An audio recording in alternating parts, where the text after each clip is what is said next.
Hi everyone, welcome to the October 5th edition of the TimeformUS Pacecast. I'm David Aragonin. I'll be joined in just a second by my usual co-host Craig Milkowski. This week on the podcast, we're taking a look at last weekend's series of stakes racing from around the country. A lot of Breeders' Cup preps in there, and Craig, it seems like a lot of these Breeders' Cup races are starting to take shape now. Most of the preps are done in a lot of the divisions, particularly the Breeders' Cup Classic division, where we had some major preps this weekend at Belmont, Santa Anita, and Churchill Downs. It seems like that field is pretty much set at this point, and it's a pretty wide open Breeders' Cup Classic with a lot of 3-year-olds that look like they're going to have a big say. Yeah, it's going to be an interesting Breeders' Cup for sure. I'm looking forward to it. As you said, we still got a few races next week, I believe, at Keeneland. Not sure if Woodbine still runs theirs a couple weeks out, but yeah, it's going to be a clash of 3-year-olds versus older in both the sprint and the Classic, as you say. So those are the two I'm most looking forward to personally, but it's really building up to be a big week. Kind of back to the normal Breeders' Cup. Last year was a little bit different. Everybody's schedules were different and thrown off, but this year it's kind of back to normal, so should be fun. Del Mar's a good venue. Looking forward to it. And we're going to go through these preps to talk about the ones that were run last weekend. We're going to cover pretty much all of them. We'll start with Belmont Park, move on to Santa Anita, where they had just a ton of graded stakes from Friday through Sunday, and then we'll finish things up with the 2 stakes that they ran at Churchill Downs on their Saturday card. But Craig, we're starting things off in New York. The prep for the Breeders' Cup Classic that was run here on Saturday was the Grade 1 Woodward, going 1 1/8 around the one turn, and Art Collector got the job done in this race. Didn't face the most aggressive tactics from his rivals here as he got to the front end. If he contests the Breeders' Cup Classic next time, he's going to face a much more taxing pace scenario. Yeah, you would certainly think so. He basically ran an even race all the way around the track. He wound up with a 1:23 TimeformUS speed figure, and the pace figures throughout the race kind of hovered right around that. He did get a little break going to the 6 furlong call where it dipped down to a 1:19, and yeah, it was basically a pretty easy trip. I mean, the horse that was tracking him even was 64-1. I don't think Luis Saez was even paying the slightest bit of attention to him. So if you kind of remove that horse from watching the replay, Art Collector was just out there looping along all by himself. But that said, it's not like I really love any of the horses in behind him anyway. Maxfield, I think we know what he is at this point. He's a decent, hard-trying horse that just doesn't run Grade 1 type figure, so he's probably not a Grade 1 horse. Dr. Post, I don't know what to make of him. He never really puts it all together in one race, and he just seems a cut below. And Code of Honor looks like he's a shell of what he was as a 3-year-old, and not sure what to make of Forza Dioro. He had no excuses once again. So I think Art Collector, despite having things his own way, was probably the best horse in the field and a deserving winner. It's hard for me to think he's going to be a real player in the Classic.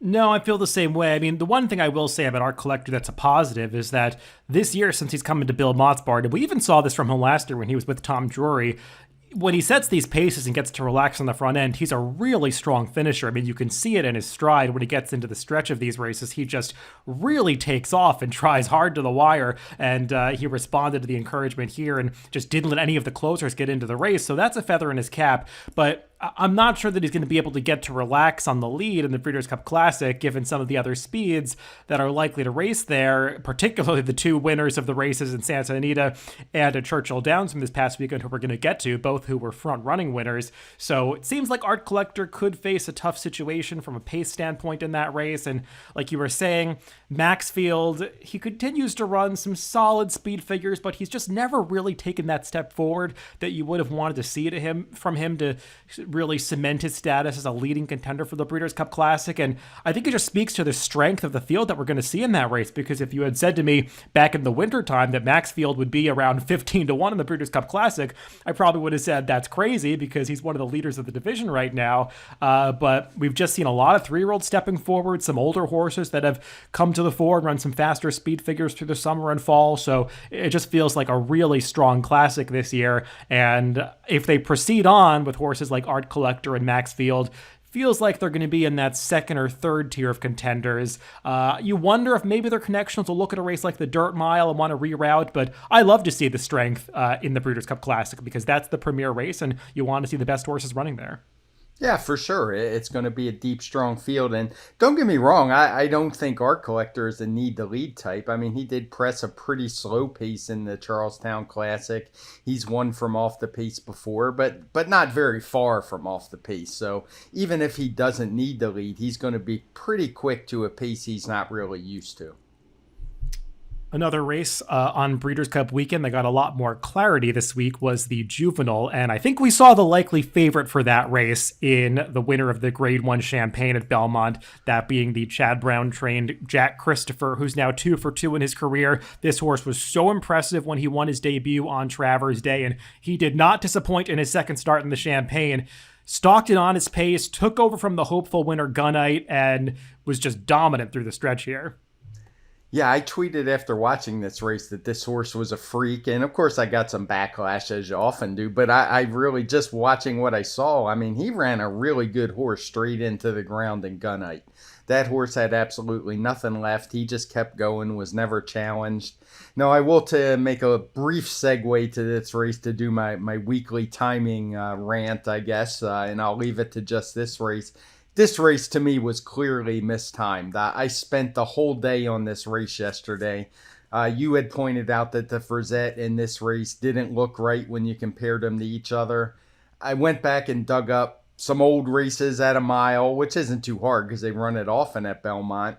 And for the most part, the Frizette and the Met Mile looked fine. This race was the outlier. The timing started way too early.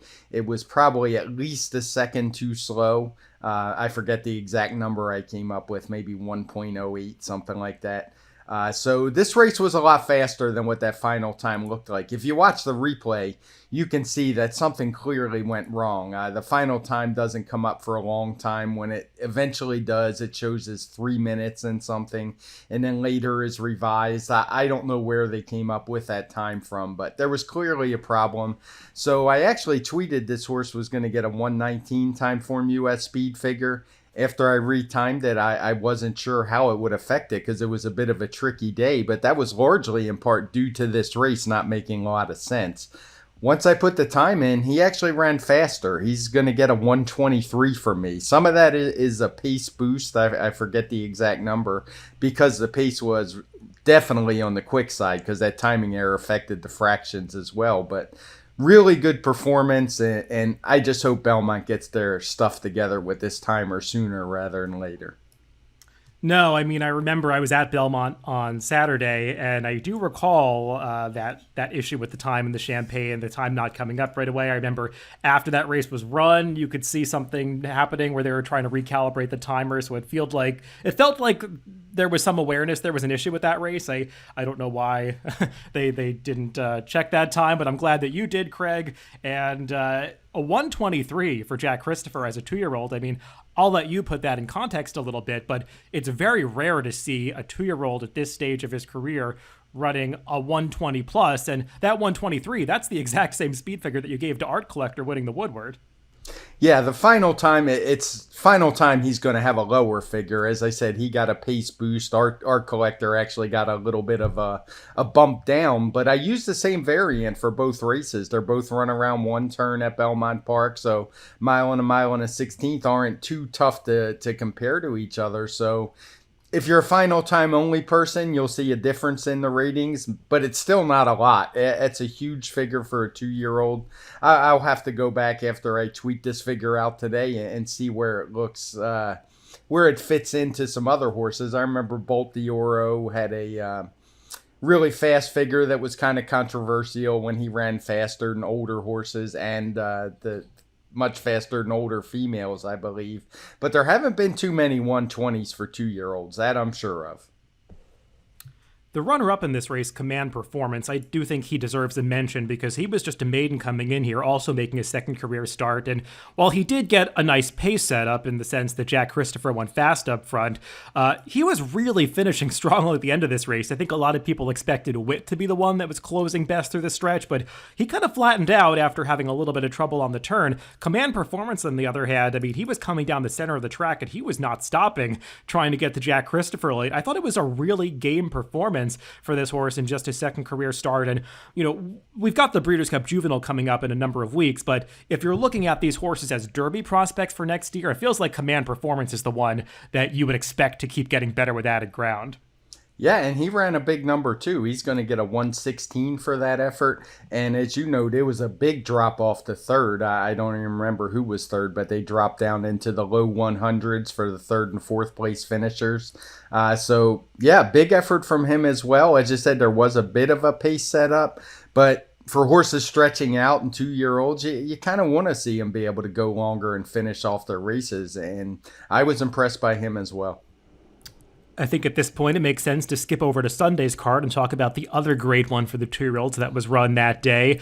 This one for the fillies, the Frizette, going that same 1 mile distance on the main track. And we had a similarly impressive winner as Echo Zulu really just asserted her dominance once again, and I think cemented herself as the leading contender for the Breeders' Cup Juvenile fillies, now 3 for 3 in her career. And some would argue this was her most impressive victory yet.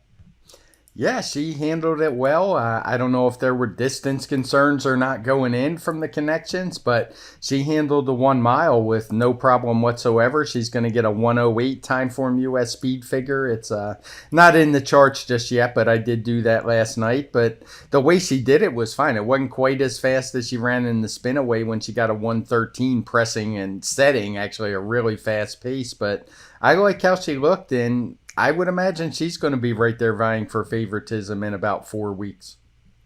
Yeah, and I think I was a little premature in tweeting out my disbelief in the opening quarter of this race as we talked a little bit about it subsequently, Craig, and you mentioned the problem with the champagne. If you watch a lot of the 1 mile races at Belmont, you'll notice that you just typically see faster opening quarters than might track visually. I'm not sure why that is. I think it's just one of the quirks of that distance. You see the same thing with the 6.5 furlong races at Saratoga, some very fast opening quarters. I don't know if it's a run-up issue or the fact of where they start the gate in the middle of the turn with the temporary rail there and where they have to place the beams from the teletimer. I'm not sure exactly why that is, but it's something that you see consistently with the 1 mile races. And I think that's why, Craig, I haven't seen the final time number, but I would imagine that Echo Zulu is not getting as big of a pace bonus in this race as some people might imagine looking at that opening quarter.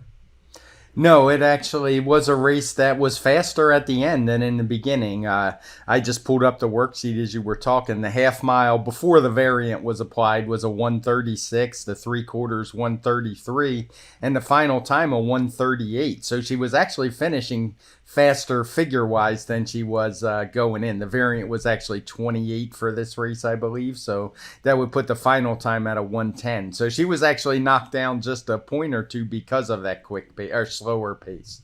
And I say slow, and it's all relative. We talk about that, but as you say, the run-up at these races is pretty long. They list it as 80 because of where the gate is. It's not always consistent. I think this particular race was more like 85 feet. So when you're talking about 2-year-olds, they're not as mature. They want to go when the gate opens, and that's what happens. I mean, you're going to get pretty quick fractions in these mile races. You have a long run to the turn, so the guys want to get position before they get there, and it tends to lead to these quick opening fractions. But as you mentioned, that is pretty normal for this distance.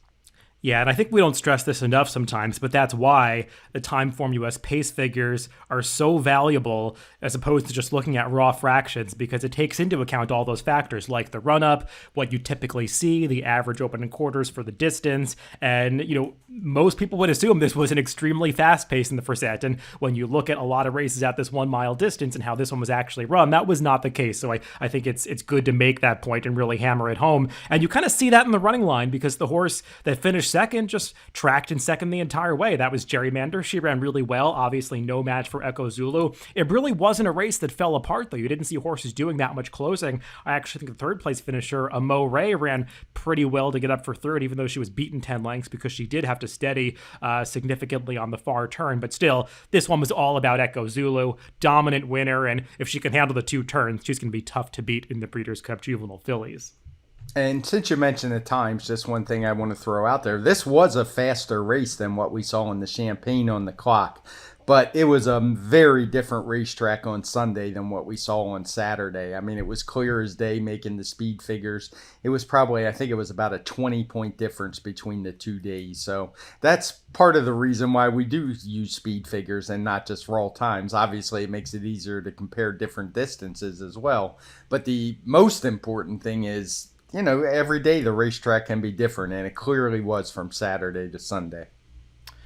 Now, while we're on Sunday's races, let's just wrap up the stakes action from Sunday at Belmont Park. They ran 2 other graded stakes that day. One was also for the 2-year-olds, that being the Grade 2 Pilgrim, going 1 mile and a 16th. And I know it was just a 4-horse field, Craig, but it feels like the top 2 finishers in this race are actually pretty good, particularly the winner, Annapolis, who's now 2 for 2 in his career for Todd Pletcher. Yeah, this was one of those, I was glad that there was another race run at the distance just a couple races before, because it made the speed figure easier. Granted, they were just maiden claimers, but they were pretty consistent sort that had run on turf many, many times between the good finishers. So I thought it was a pretty easy speed figure to make, and it wasn't a surprise to me that Annapolis took a big jump up in the speed figure department. He actually got a 106 for this performance, which is really good for 2-year-olds, especially on turf this time of year. We usually are barely pushing the 100 mark, so he's a horse with some talent for sure. Yeah, this was a nice step forward from him. It was good to see him have that versatility where he could show more tactical speed in a smaller field, because in his debut, he'd come from much farther off the pace and closed into it. And this time he was right on top of Portfolio Company. I do want to give credit to the runner-up because he was really game. It looked like Annapolis, when he took over in mid-stretch, was going to draw off, and Portfolio Company just never let him get away. They really dueled to the wire. Portfolio Company also took a big step forward. He was coming out of that with anticipation that just featured a glacial early pace, and that's why the speed figure for that race was so low. They just couldn't achieve a fast final time because they went so slow in the early going. This time it was a more honest pace, and Portfolio Company was sent to the lead, which I think really helped this horse relax, because if you watch his 2 prior races, he had been tugging so hard at Irad Ortiz and just didn't allow himself to settle at any point, and I think he settled much better on the lead this time. So he ran a nice race, and these 2 feel like they're contenders moving on to the Breeders' Cup, but obviously it remains to be seen which European contenders are going to come over. Yeah, and I do want to, you make a good note about the stretch drive, because that was some ride by Joel Rosario. Even then, once he got past, he refused to concede defeat. He showed all of his strength, nearly getting that horse back on even terms at the wire. The other graded stakes that was run on Sunday was the Grade 3 Wea, going 1 mile and 3/8 on the inner turf. This, I guess, is a prep for the Breeders' Cup Filly and Mare Turf, but I doubt we're going to see any of these horses come out as major contenders for that race. Obviously, Warlike Goddess, who had handed My Sister Nat a couple of defeats earlier in the year, was not in the lineup this time, so it gave My Sister Nat the opportunity to shine, and she did deliver an impressive victory coming from off the pace, closing into some fractions that weren't that quick. Yeah, this is one of those turf horses that maybe that's what she wants. She's a horse who had been in, I think it's 3 or 4 races in a row that featured red fractions, and they were going quick up front. As you said, Warlike Goddess was in there as well, who's obviously a better filly, but My Sister Nat just ran okay. Well, in this case, the pace was slow. They allowed her to stay in it, and she absolutely flew home. So she's going to wind up with a big, for her, 124 TimeformUS speed figure, coming from the back of the pack, overcoming that slow pace. I don't know if I would expect her to repeat that against better horses, because the pace is probably going to be quicker, and it just doesn't seem like that's her thing. This was more something that fit her to a T, I think, and she probably ran her best race. Yeah, watching this race live, I was kind of really impressed by her. I mean, I've got to say, I know that there wasn't a whole lot behind her in this field, and the horse that was on the lead, Always Shopping, maybe she's just gone off form, and that's why she wasn't able to capitalize on that slow pace that she was setting. But watching this race, I was kind of wondering what you were going to do with it from a speed figure standpoint, because it did feel like My Sister Nat was very impressive for her. I hadn't seen this kind of turn of foot from her in prior starts, so I buy it that she ran as well as she did, but like you, I'm a little skeptical if she can repeat that kind of number against better company if they do decide to pursue the Breeders' Cup. Yeah, she's an interesting case. When you look back further in her PPs, you see races that feature several blue fractions, and she seemed to run her best races then. So, like I said, that does happen from time to time, even when horses are closer. So there are a few out there that don't really appreciate a fast pace, and they kind of lose their kick. She seems to be one of them. If you let her stay in the race and the fractions are slow, she is going to fly home. Going back to Saturday's card at Belmont, they ran a prep for the Breeders' Cup Turf Sprint, that being the Grade 3 Belmont Turf Sprint Invitational. And, we did a stakes preview of this one last week, Craig, and we were kind of talking a little bit about how there was not a whole lot of speed signed on, and somebody was going to have to take the initiative and go to the front. Well, that was Wesley Ward, the trainer for Rest Me Red, who I'm sure gave instructions to send his horse, because that's what Wesley likes to do. He likes to have speed, and the horse that got to the lead just sprinted for home, and there was no chance for anybody else to get involved in this race. Yeah, this is a race. I mean, I guess it's supposed to be a Breeders' Cup race. I'd be surprised if anyone in here would be competitive in the Breeders' Cup, particularly turning back to 5 furlongs. But it is a race that, it just kind of shows the speed is what you want. It's a weapon, and more trainers should use it. I was watching the Fox show, and I can't remember who it was that delivered the information, but the horse we have shown on a clear lead on the pace projector was Pulsate. But they made it clear the connections don't think the horse wants to be on the lead, needed a target, and we see how that worked out. I'm not sure why they think that. There's nothing in the PPs that would really indicate that the horse has to have a target and can't win on the lead. But they gave up that position at the beginning because of some strategy, and we see how it worked out.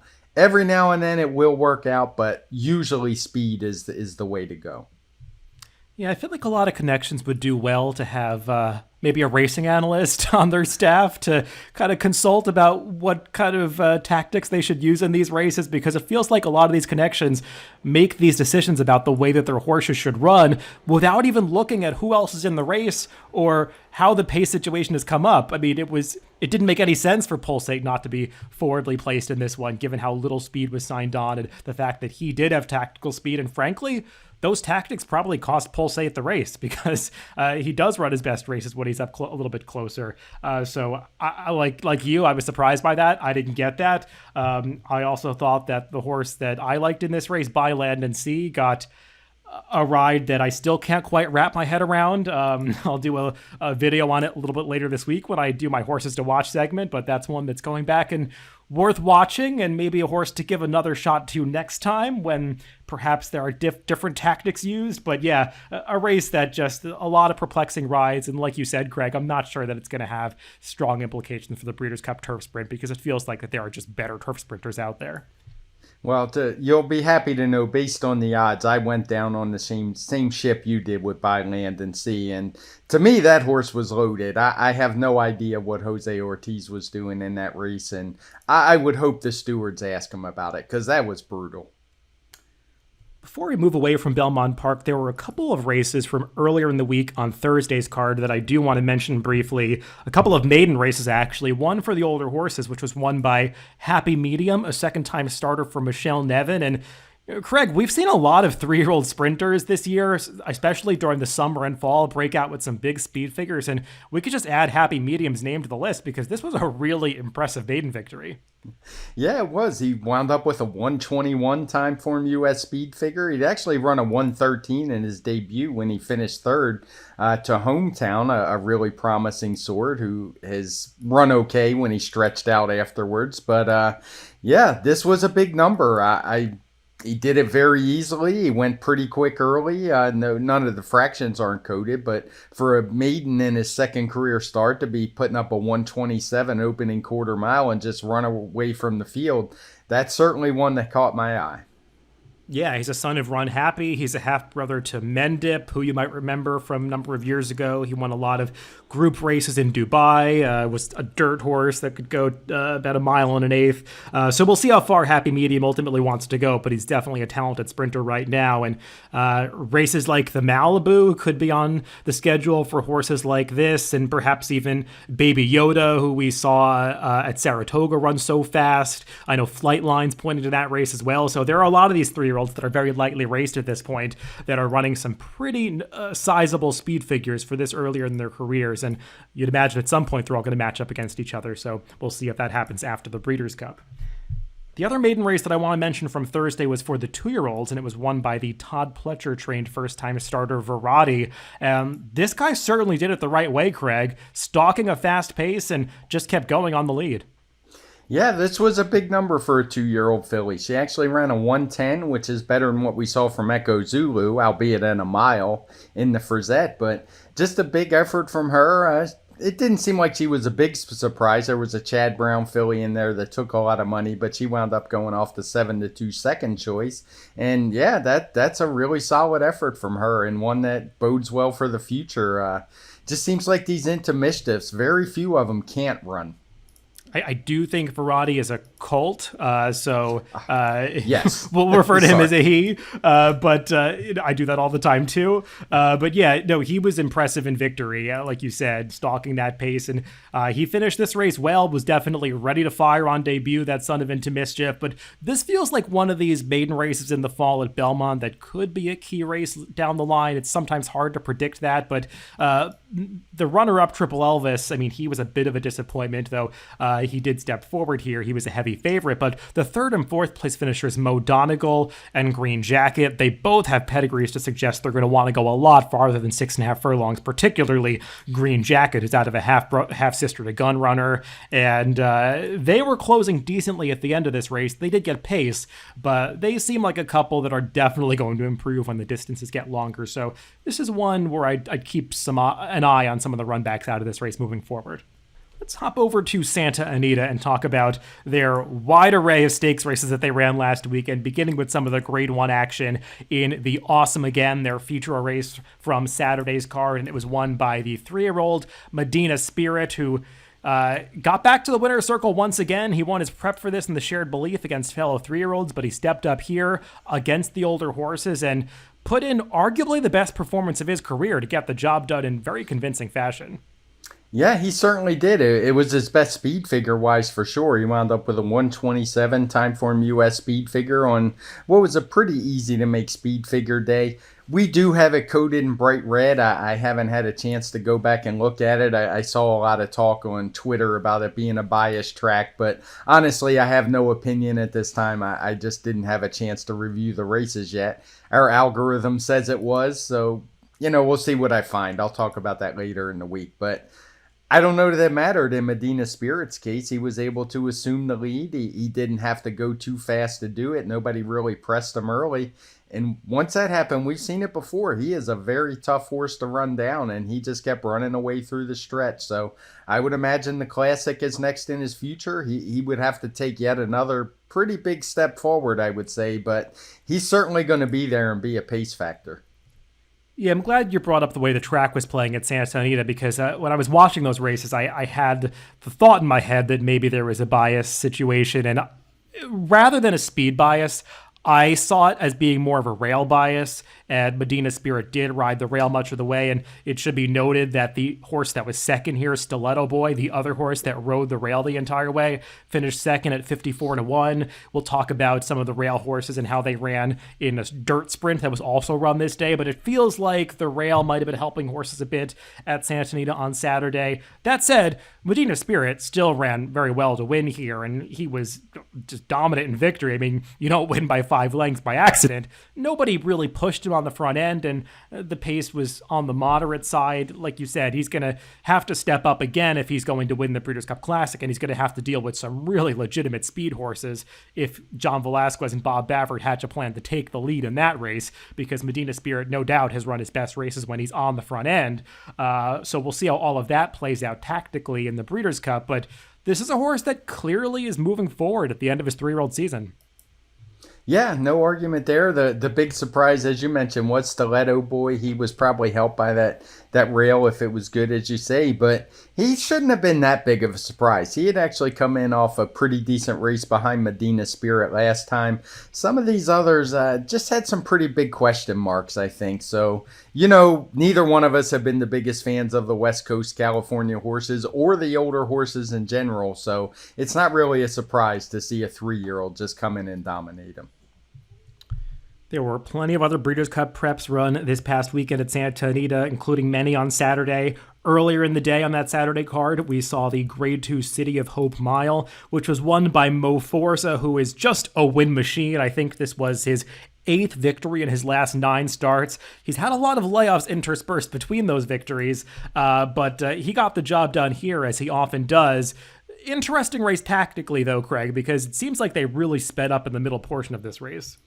Yeah, it was. My assistant, as I've mentioned before, does the figures for California. There was actually a late race later on the card, an allowance race that we talked about on the forecast that was won by Subconscious. He actually went a little bit faster, but my assistant broke it out due to the pace, particularly there was a big 1 second difference, I think it was, between the half mile calls, and he thinks that's what contributed to the final time. And I tend to agree with him. I think it would be silly to try to rate those two races together because it just wouldn't make a whole lot of sense. All of the other field would be jumping up.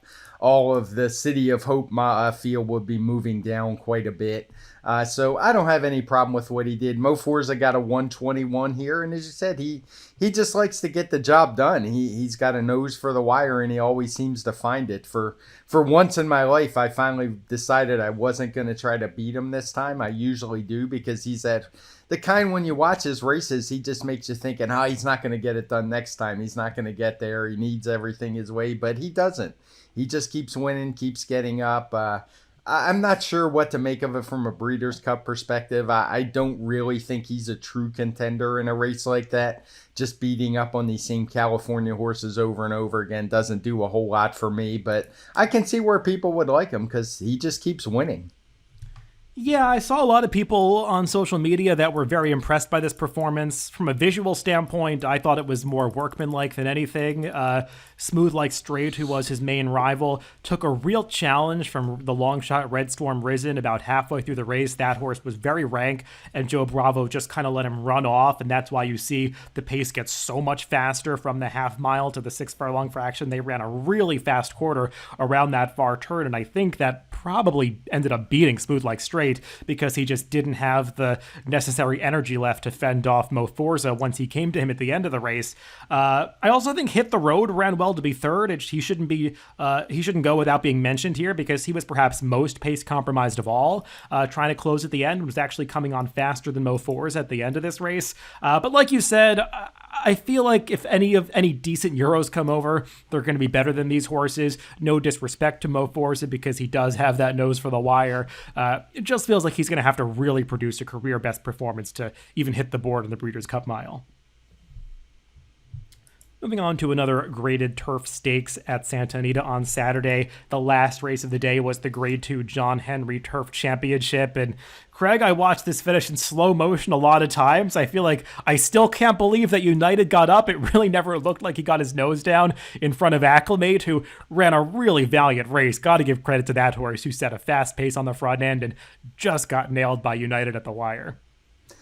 Yeah, it was an exciting race. I wouldn't say it was the best race we're going to see in terms of quality, but United, he's just a hard knocker that's always right there at the wire. He does need to get a trip, as we found. He's not unbeatable when things don't go his way, but he got a nice trip in here. He just got up on the wire. He did it with a 119 speed figure. Acclimate, who I forget, he's got to be up there in years 7 or 8 by now, I would think. Ran a 120, setting that fast pace, as you say. So good effort from him. But again, much like the City of Hope, it's hard for me to consider any of these horses real Breeders' Cup threats. I mean, I guess maybe you have to give them a little more consideration because it is in their home state, not a lot of traveling. Most of these horses will have run at Del Mar. But still, I just don't see the quality. No, I feel that too. I mean, we did see United run that big race in the Breeders' Cup Turf a couple years ago against Bricks and Mortar, actually making it pretty close with him. Didn't perform in the Breeders' Cup Turf last year with something going wrong with him. I believe he was pulled up in that race. I mean, United is a good horse, and he always shows up. He's the picture of consistency when his trip works out. Obviously, we had talked about how that hadn't happened last time at Del Mar, and it did happen here. He got plenty of pace ahead of him and was able to just get his nose in front of the wire. I thought Acclimate, though, probably did run the best race considering the pace and the fact that it was kind of falling apart at the end. I mean, we saw Friars Road come from nowhere to just also miss in this photo, finishing third. He took a lot of money in this race to get that down to 4-1.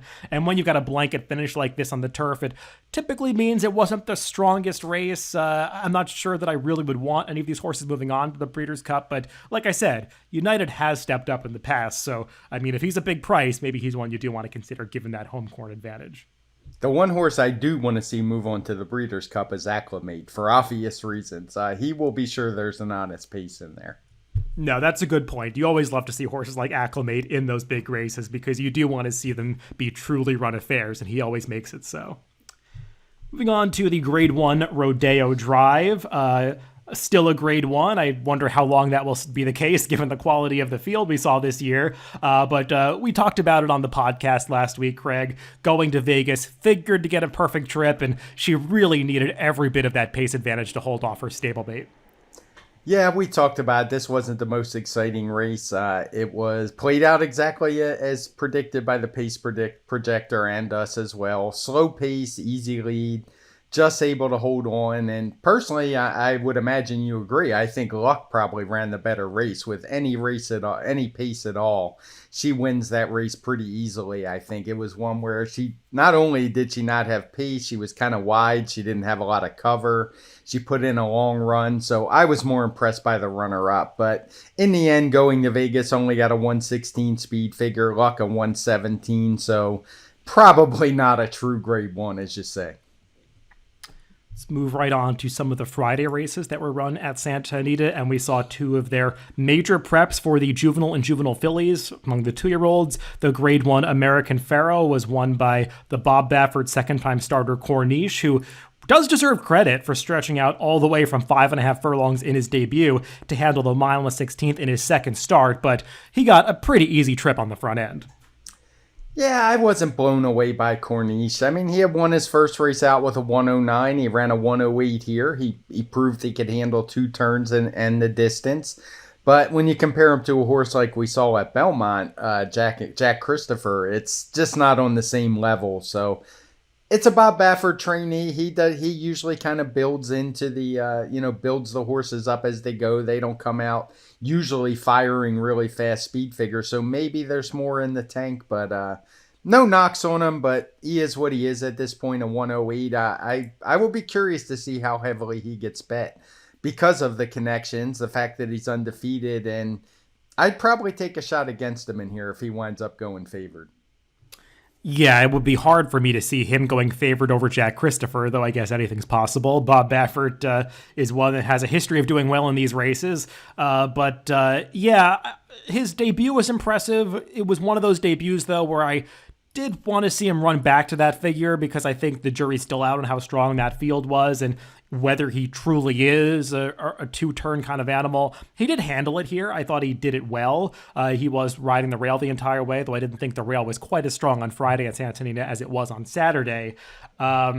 But I'm just not sure what was behind him, whereas in the Champagne, it felt like there were a lot of horses in that race that had already run some really fast speed figures. That wasn't necessarily the case in this American Pharaoh. And the 108, like you said, it's solid for a 2-year-old at this time of year, but it's not blowing anybody's socks off. So we'll see. He's going to have to do better if he's going to defeat Jack Christopher in the Breeders' Cup Juvenile. And like you, I prefer that runner from the Champagne. Yeah, not necessarily for the juvenile, but a horse I would keep my eye on as the distances get longer is the 3rd place finisher, Oviatt Class. He seems to be a horse who hasn't put it all together yet, but once he gets rolling, he definitely has a strong finishing kick. They need to get his act together a little bit more in the races early so he doesn't drop so far out of it, but he's a horse I think we're going to hear more from as a 3-year-old. Yeah, I agree with that. I mean, he's a deep closer, so he is always dependent on pace, but I liked the way he was finishing in this race because it's not like they flew up front, and he was still putting in that solid late run. Other graded stakes they ran as a prep for the 2-year-olds on Friday at Santa Anita was the Grade 2 Chandelier for the 2-year-old fillies, going a mile and a 16th. And Ain't Easy, kind of like Corniche, stepping up out of a 5.5 furlong debut to the mile and a 16th in her second start. She handled the extra distance, got a great trip in doing it, but she did take a nice step forward. She did, and she took a big step forward in the speed figure department, going from a 92 to a 103. So really solid effort. Friday is another day I'm going to have to go back and watch the track. She definitely hit that inside trip, and I wonder if the rail was good. We don't have a bias notation, and I think it's largely because there weren't a lot of dirt races, and the ones that were won by couple of them were won by heavy favorites. So for whatever reason, there wasn't enough data to make an assessment on this card. This is one where you see the white, it doesn't really mean much. So I'm going to have to take a look at that and see how Friday and Saturday may be played together, because she certainly rode the rail a long way. Yeah, this is one where I didn't necessarily get the betting in this race, how they went all in on that Bob Baffert trainee, Grace Adler, who was an 11th length winner of the Del Mar debutante, but had done so against a field that I don't think we're going to be seeing in too many graded stakes moving forward. Just a really slow group of 2-year-old fillies in that summer stakes at Del Mar. And when she faced some impressive maiden breakers in the Chandelier, they asserted their dominance over her. Like you said, though, everything went right for Ain't Easy from a trip standpoint. She got to slip through on the rail on the far turn, hold that position coming through on the inside of Electric Ride, who was also stretching out off a sprint. They were 1-2 in this race. And I mean, Ain't Easy just hasn't run nearly as fast as a horse like Echo Zulu yet, but she has passed the 2-turn test, so that's a feather at her cap, but she's going to have to improve again if she's going to be successful in the Breeders' Cup. Going back to, or actually, I should say moving on to Sunday at Santa Anita, for a race over that same mile and a 16th distance, we saw the older fillies and mares in action in the Grade 2 Zenyatta, and the Bob Baffert trained Private Mission made it 2 in a row here. She had just beaten three-year-old fillies in the Torrey Pines, and she beat her elders in this one, though it feels like this group of fillies and mares out in California is just not as strong as in past years. Yeah, there was a time when, as time goes by, earlier in the year, had hit good form, was running 120 like speed figures, but she had fallen off form pretty hard the last couple races. She shipped to Saratoga, didn't really run a step against Latruska, and she rebounded a little. Maybe it was the return to California and easier competition, but in this case, Private Mission was just much the best. She got a career best 119 TimeformUS speed figure, so nothing to sneeze at. And I've got no real knocks on her. This was her longest race to date. She seems to be a horse who's relishing the extra distance, as her best races have come since she stretched out. So she's a pretty good one. I don't know if she's quite ready for a horse like Latruska or some of the other fillies and mares she would have to deal with in a race like the Distaff, but I imagine they're going to give it a shot. No, I saw some people speculating on social media that she could be a real thorn in the side of Latruska in the Breeders' Cup. I think we have to see a little bit more from her before we can really say that. Like you were mentioning, as time goes by, just doesn't seem to be the same horse that she was earlier in the year. And when you go through the rest of this field that were third and worse, they're just not exactly a graded stakes level competition. So I do think that she was beating up on a weaker field than some of the fields Latruska's been facing. And obviously Latruska's done it in faster time with more adverse pace situations. But Private Mission obviously is moving forward at the end of her 3-year-old season. So she is an up-and-comer that just makes that Breeders' Cup Distaff a little bit more interesting. Race that I meant to mention a little bit earlier, but I put it far down the rundown, was the Grade 2 Santa Anita Sprint Championship. One more race from that Saturday card at Santa Anita. And this is one, Craig, where visually Dr. Scheibel looked really impressive, and obviously there was that issue with his rein breaking on the backstretch, so a lot of horsemanship shown by Flavien Prat, guiding him to victory nevertheless, but he did have some things working in his favor, and perhaps not the fastest race that we're going to see in this division. Yeah, he's one of those horses. I just don't know what he keeps beating me. I tried to beat him again here. It didn't work out. And I'm sure I'm going to try again in the Breeders' Cup. And maybe given that visual, he's actually going to take us some money. He's not going to get back like Jackie's Warrior for sure. But He's a horse who just keeps finding the wire. It was interesting when the rain broke because I'm not all that sure that Flavien Prat wanted the rail and to be on the lead. He seemed to be kind of restraining him. And then once that happened, he just let him go. And it was probably the best thing for the horse because he got to stay on that inside path. He made what was a pretty easy lead. The final time figure was a 1:19, but it was a really slow race early. We have the half mile coded in blue. So it's knocked down to a 1:14. Flagstaff was second, and for me, that pretty much says it all about this race. He was able to nose out CZ Rocket. We talked about it going in. It wasn't the strongest race. I tried to take a new shooter in here who ran terribly, but I would do it again because I'm just not impressed with this group at all. I mean, they are many, many lengths behind a horse like Jackie's Warrior. Yeah, I agree. It feels like Flagstaff and CC Rocket were kind of on the downswing coming into this race, and they took another step in the wrong direction here. Flagstaff, I thought, got a great trip. He was on the inside most of the way and just didn't have that finishing power to get close to Dr. Scheibel, who had things his own way on the front end. And like you said, the rain breaking, I mean, it was something that's unusual to see, and credit to Flavien Prat for controlling the horse and staying on board. But I'm not sure it was really a negative for his performance, as you were alluding to, because he got a lot of things go his way in this race. And yeah, he just doesn't seem like he's nearly in the same league as Jackie's Warrior. And he's not going to get this kind of trip on the front end when he faces Jackie's Warrior in the Breeders' Cup. Moving on to another sprint from Sunday's card, the Grade 3 Chillingworth for the fillies and mares. Craig, I don't think this is one we have to spend a whole lot of time on. CC was a heavy favorite against overmatched competition, and she just did what she was supposed to do. Yeah, I took a quick look at this one this morning. I would probably give it a speed figure in the 111 range, and I also think for CC it's probably completely irrelevant. She did what she had to do. It looked like a paid workout. This is a race she could have run faster, but how much faster, I don't really know. I don't know if she's really a true contender. Maybe the 7 furlongs of the Breeders' Cup Filly and Mare Sprint would help a horse out like her a bit, but she's kind of in a tough position. She was a horse who used to do well. She had a good run going in 2-turn races, but she seems to have found a new niche, turning back to 1 turn, and she's gotten back on the right track. But she hasn't run particularly fast. It will be interesting to see who shows up for that race, but I think she'd have to take another few steps forward as well.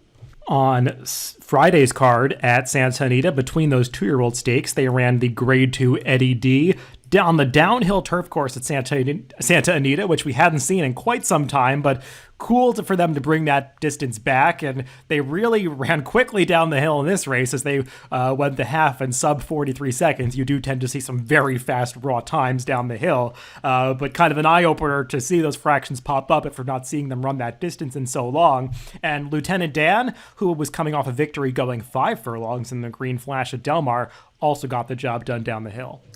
Yeah, Lieutenant Dan's turned into quite the runner, particularly in these turf sprints. And this was actually his first time on the hill as a 5-year-old. He hadn't run on it previously, but he had run in the shorter sprints. That often doesn't point to success in these down the hill races, but he handled it fine. And to me, that makes him a pretty dangerous horse heading into the Breeders' Cup Turf Sprint, assuming that he goes there, because he's got some real speed. He's got a good finishing kick. He had run okay when he tried 2 turns last time, or running a good second in a Calbred Stakes. But as a sprinter, I think he's pretty dangerous. He got a 120 speed figure for this effort, and that makes him a player to my eyes. Yeah, I remember pointing out when he won that Green Flash at Del Mar that I didn't like the way he was getting out on the turn. It seemed like the really tight turns at Del Mar were maybe not working out for him. So he did seem to be much more relaxed and moving more freely down the hill, where the turn is a lot more gradual. And I think that worked for him in this race. Not really sure what to make of the field he was beating. Snapper Sinclair, he's done well at a variety of distances. Chaos Theory, more of a lower level kind of allowance, ungraded stakes horse. So I'm not sure he was beating the best field here, but he did put together 2 back-to-back nice efforts, and we haven't seen that from too many of the turf sprinters out there, so he's definitely in the conversation moving on to the Breeders' Cup Turf Sprint. On the 2-year-old front, we did see a stakes on the turf on Sunday's card, the Zuma Beach. We actually also saw one for the fillies, the Surfer Girl, but the Zuma Beach was the much faster for the 2-year-old males, and it was won by McKinnon, who was visually impressive winning this race, but he did get a pretty good trip, saving ground most of the way, and just not sure he's quite in the same league as some of the East Coast horses or those Euros that could come over. Yeah, doing a quick look again as I did at Sunday's card, he's only going to get about an 89 Timeform US speed figure. The one caveat I will give to that is both races at a mile were for 2-year-olds, and they can be they are for sure the toughest to predict improvement. So when you don't have any older horses to compare it to, it makes it very tough for speed figure makers. But there were other races at different distances, which tend to point out to me that the figure of an 89 is probably, it's a little on the conservative side, but I don't think it would be much faster than that, even if we had a better group of races to judge this one on. We'll wrap up the 2-year-old action and the action from last week at Santa Anita with a maiden race that they ran on that Sunday card, won by the Bob Baffert trained first-time starter Winning Map. Just wanted to give a quick mention to this one, Craig, because I didn't see what speed figure he got, the race being run on Sunday, but did feel like this horse was pretty visually impressive, and we see Bob Baffert with a lot of these horses in the barn that do well on debut, and I'm sure we'll learn a lot more about him in his second start. Yeah, he ran just fine, obviously. He went off 2-5, so everybody knew about it. He's going to get about a 103 Timeform US speed figure would be my guess. And as I mentioned, for 2-year-olds, Bob doesn't send them out fully cranked up. He'll do it when he has to, like with a horse like Justify, who ran huge because he was a bit under the gun. But when they're young like this, he generally takes his time. He gets them fit enough and fast enough to win these maiden races. But I would expect there's bigger numbers in his future. Let's finish up this podcast by talking about those 2 stakes from last Saturday at Churchill Downs, both Grade 3 events, beginning with the biggest speed figure of the week, which took us a long time to get to, doing Churchill at the end of the show. But we did see the likely Breeders' Cup Classic favorite in action, Knicks Go, as he just got what amounted to a paid workout in the Lucas Classic. Yeah, that's the exact words I was going to use, paid workout. And he did it with a 130 speed figure. So, I mean, the horse can flat out fly. There's no doubt about it. I will be interested to see what you think about the way he tends to be drifting lately in the stretch. I do have some concerns about this horse in the Classic and getting that 10th furlong. Some of it has to do with the way he seems to act in the stretch. And some is I'm just not sure he wants to go that far. And there's a whole lot of extra speed coming in. But that said, on this day, there wasn't a whole lot of competition. I think we did one of these race previews, and neither one of us wanted to take him on in this spot. And, you know, it was probably the right call. But I do have my questions about him in the big races. Probably the morning line favorite, I would imagine. Yeah, and I think that 130 speed figure, it makes sense. I mean, the runner-up in here, Independence Hall, he's a pretty good horse in his own right. Obviously, he was no match for Knicks Go in this race, but I thought he ran fine to be second, and Shared Sense is an improving runner that was third. Tacitus, not really a factor, finishing fourth in this one. But Knicks Go was just an easy winner. Joao Rosario never had to even take the stick out through the lane. And like you said, he was drifting a little bit through the lane. I'm not sure exactly what to make of that. I wonder how this Breeders' Cup Classic is going to shake out tactically, because it feels like Knicks Go has the kind of early speed that could be discouraging to some of his foes. I don't know if any of the other horses with speed want to tangle with him on the front end. I mean, connections of horses like Medina Spirit and Hot Rod Charlie are going to have to decide what they want to do. Even the connections of Art Collector, do they want to just decide from the outset that they're going to stalk Knicks Go and let that one go? Because I think the early pace of the Classic is really going to influence what his chances are of getting that 10 furlongs, because he does have quite a bit of stamina. A horse can't go, 44 to the half in the Breeders' Cup Dirt Mile and still be pulling away at the end if he doesn't have stamina. But how fast he has to go at the beginning of a 10 furlong race will ultimately decide if he can get that distance. Yeah, the one horse, I mean, Hot Rod Charlie's passed horses before. We've seen Art Collector, we talked about, he doesn't have to have the lead.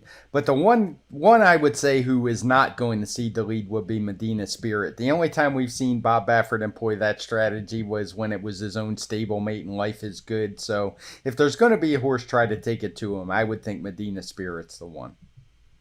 The other graded stakes from Saturday at Churchill Downs was the Grade 3 Ack going a mile around the one turn. The result in this one, perhaps a little bit disappointing for fans of Bo Liam, who unsurprisingly was bet down to 2-5 in here. Just looked a little bit flat. I mean, he had been so impressive in those last couple of victories at Saratoga. A lot of people expected him to clear this stakes debut hurdle fairly easily, and he just got run down by Plainsman. Yeah, I mean, he ran okay. Maybe it was a mile distance. Maybe it's a little too far from him and he'll turn back to a sprint. But, it's hard to get too excited. He got run down by a 6-year-old who was turning back in distance from, he had actually run here at Remington Park on, I think it was their opening day, or if not close to it, when he narrowly lost the Rated R Superstar. And he's just a good, solid, hard knocker. He always runs those figures in the upper teens. Has hit the 120 mark a few times in his career. So solid effort from him. I would imagine he's a horse who'd be pointed to the dirt mile. And Bo Liam, for as impressive as he had been, he hadn't run super fast races. He kept hovering right around that 120 mark. So maybe the turn back will help him out. He's still just a 3-year-old.